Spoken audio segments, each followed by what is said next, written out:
Vous savez, on me demande souvent, Nicolas, pourquoi tu n'es pas resté plus longtemps en prison?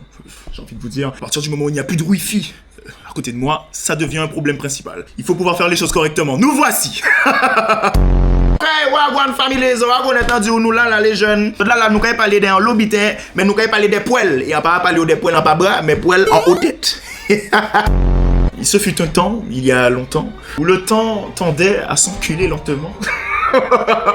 Les gens des Antilles Guyane, impressionnés par les personnes défrisées et occidentées, faisaient défriser leurs cheveux coulibatés. Coulibaté, c'est à la référence. Non, ça te fait rire. Si t'as pas, ben tu rigoles pas. Le but c'était quoi? C'était d'avoir des cheveux typés lisses pour ressembler à ce qui était, entre parenthèses, à la mode. Mais en fait, ils se rendaient pas compte de la qualité de cheveux qu'ils avaient déjà de base. J'ai eu l'occasion de voir mes tantes avec leurs cheveux naturels. Elles avaient des cheveux type amérindien.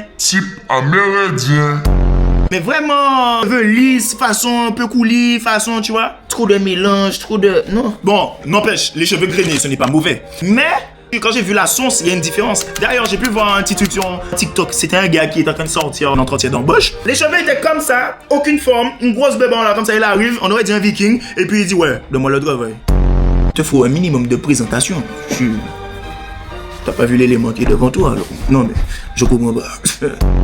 Vous qui êtes toujours au chômage, vous l'êtes sûrement parce que vous êtes nuls aux entretiens. Eh bien, ce soir, figurez-vous que j'ai quelqu'un spécialement là avec moi pour pouvoir parler du sujet. On va vous montrer comment être esclave d'une entreprise, pardon, comment rentrer dans une entreprise afin d'être employé. Et pour cela, j'ai invité mon cousin.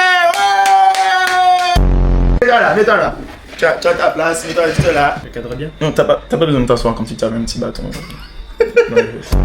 En fait, ce que je voulais voir avec toi, c'est selon toi là aujourd'hui, quelles seraient les qualités qu'il faudrait avoir, les prérequis minima pour pouvoir se présenter devant un employeur afin de demander un emploi. Déjà, il faut catégoriser les choses parce qu'il y a du public qui est là parce qu'il va travailler pour de l'argent.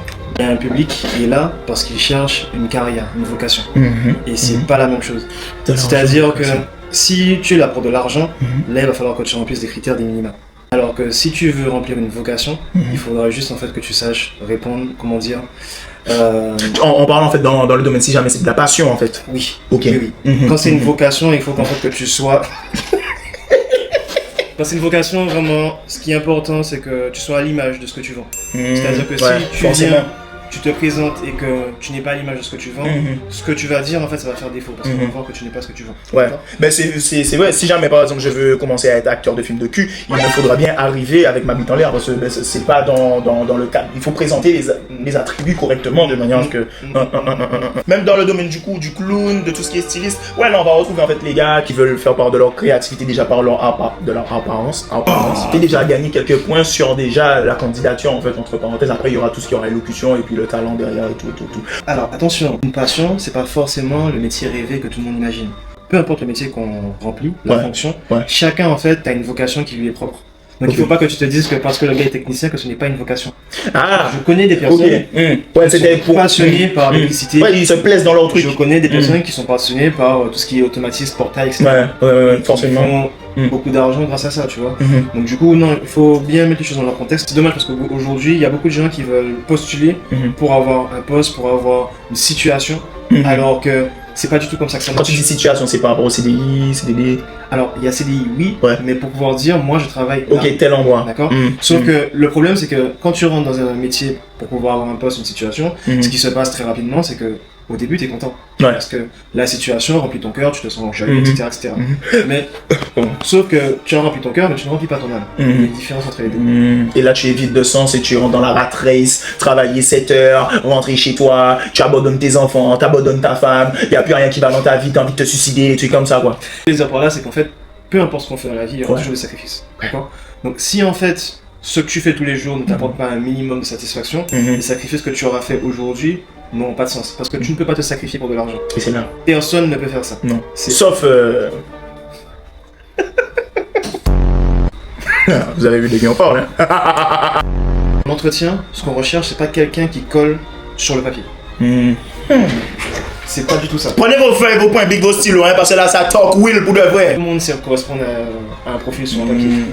Tout le monde sait avoir un CV exceptionnel. Ouais. Tout le monde sait faire la lettre de motivation avec ChatGPT pour pouvoir dire que voilà, je suis la personne qu'il faut. Motivé, bandé, excité, tous les mots. Et en fait, Avec ouais. tous les adjectifs qu'il faut. Mais en fait, ce qui va vraiment faire la différence, c'est l'humain. La personne que tu es, comment tu sais résoudre des problèmes. Parce qu'aujourd'hui, ce qu'on recherche principalement, c'est plus tellement quelqu'un qui peut correspondre à un profil par rapport à une compétence, mais plutôt quelqu'un qui saura résoudre des problèmes. Quelqu'un qui saura en fait s'adapter. Quelqu'un qui sera en capacité de prendre des initiatives. L'homme de la situation, quoi. Exactement. Ça vaut pas le coup de se jeter à corps perdu dans une profession, juste parce qu'en fait c'est elle qui va te permettre de gagner de l'argent. Par contre, on peut se sacrifier. On peut se sacrifier pour un but. Mais il faut avoir, physiquement. il faut avoir un plan. Si tu n'as pas de plan, c'est-à-dire rentrer dans une entreprise pour te dire que bon, ben moi j'avais touché 2000 €, tu veux toucher 2000 €, mais pour faire quoi? Il faut toujours avoir un plan à court, moyen et long terme. Si tu as un plan à court, moyen et long terme, tu sais où tu vas. Mais par contre, si tu veux rentrer dans une entreprise pour travailler jusqu'à ce que tu meurs, en fait, tu gâches ta vie. Donc, de tout ce que je comprends, il y aurait cette démarche de comprendre qui nous sommes en premier lieu, qu'est-ce que nous avons envie, avant de commencer à rentrer dans cette démarche de je veux ce travail-là, ça, je veux cette somme d'argent-là, ça. Non, quoi. Donc, en fait, au final, soyez vous-même avant de vouloir être comme les autres. C'est vrai, c'est en fait des bandes contre les copiers qui pas ni bon personnalité. En vrai, ils n'ont pas recherché rien qui bombe à autres. Ils ont qu'à chercher tout ça qui bombe à les autres. Ouais, monter gagner la nanana pour ni pi. Non, trapper pi. Faire trapper en bas pour faire travail. L'argent, ben voilà. C'est comme ça que. C'est ça. C'est tout. C'est ça qu'il est en train de l'expliquer, là, juste à l'instant là. Donc voilà, vous l'aurez compris. Tu peux. Donc vous l'aurez compris, là ce soir c'est. 6 de ça que nous avons parlé de l'entretien, mais on va connaître, là c'est juste une partie parce que nous quand fait un putain de live là, nous quand parler réellement, nous quand une conversation bien. D'ailleurs, nous quand commencer à rentrer dans les détails là, parce que bon c'est bien joli, hein, 100, 200 personnes là, mais nous quand commencer, nous quand faire ça tourner en genre, nous quand faire ça tourner en genre, brainstorm, voilà, pardon, excuse-moi. Nous avons commencé à faire ça tourner, nous avons fait tourner nos ménages, faire ça tourner, parce que nous avons marqué, oui, il faut qu'il perce, eh bien, fais-moi percer. Il y a pas de de faire-moi percer, donc ça n'a pas rapporté à rien. C'est l'essentiel du message qu'il était en train de faire passer là à l'instant. Donc, voilà, aujourd'hui, nous allons nous caler là-dessus. Je regarde si j'avais rien de prévu d'autre. Non, c'était exactement ça. Vous avez parlé de faire de moi le numéro 1, tout ça. Non, vous n'avez pas parlé de ça, mais moi j'en ai parlé avec moi-même et nous sommes en axe. Tout ce qu'il disait, je suis en axe avec mes antécédents et mon futur. Je veux être le futur premier numéro 1 Twitch anti-guyanais. Représentation de tout ce qui se passe. Avec un boum ça, on est entendu, c'est toujours pour gazette pour servir là, la rescousse. En dose de j'aime, en dose de commentaires, en dose de partage, l'amour, bazot les gars, on est entendu, love. C'est gris.